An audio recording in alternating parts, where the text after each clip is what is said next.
Kaibigan, mahanap na kayo natin ating hinahanap. Baka naman sana mahanap na natin siya. Sana mahanap natin ito. Ngayon, susubukan natin tuklasin ang Africa at ang pinakamagandang impormasyon na matutunghayan natin dito sa Africa. Maraming salamat, Kuya Ping, sa inyong pag-asal. Ngayon, narito tayo sa isang pook bulwagan dito sa bandang lugar na sinasabing dito nakatira ang isang matandang babae na tubong Africa. Kamustahin natin siya. Magandang tanghali po sa inyo. Magandang tanghali po.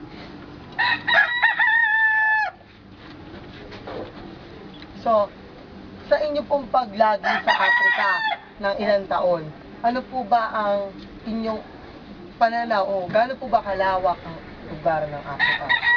The second largest continent after Asia, covering about 1/5 of the total land surface of the Earth. The continent is bounded on the west by the Atlantic Ocean, on the north by the Mediterranean Sea, on the east by the Red Sea and the Indian Ocean, and on the south by the mingling waters of the Atlantic and Indian Ocean.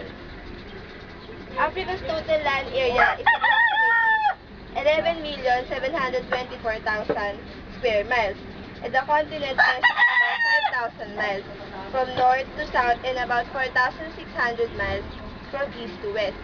Its northern extremity is Algilan Point near Al Abyad Point, and its southern extremity is Cape Al Bulhas. Its farthest point is Isafun Point near Cape Guadalcanal, Somalia.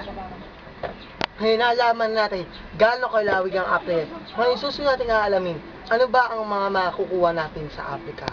Babalik po ang Matang Lawig.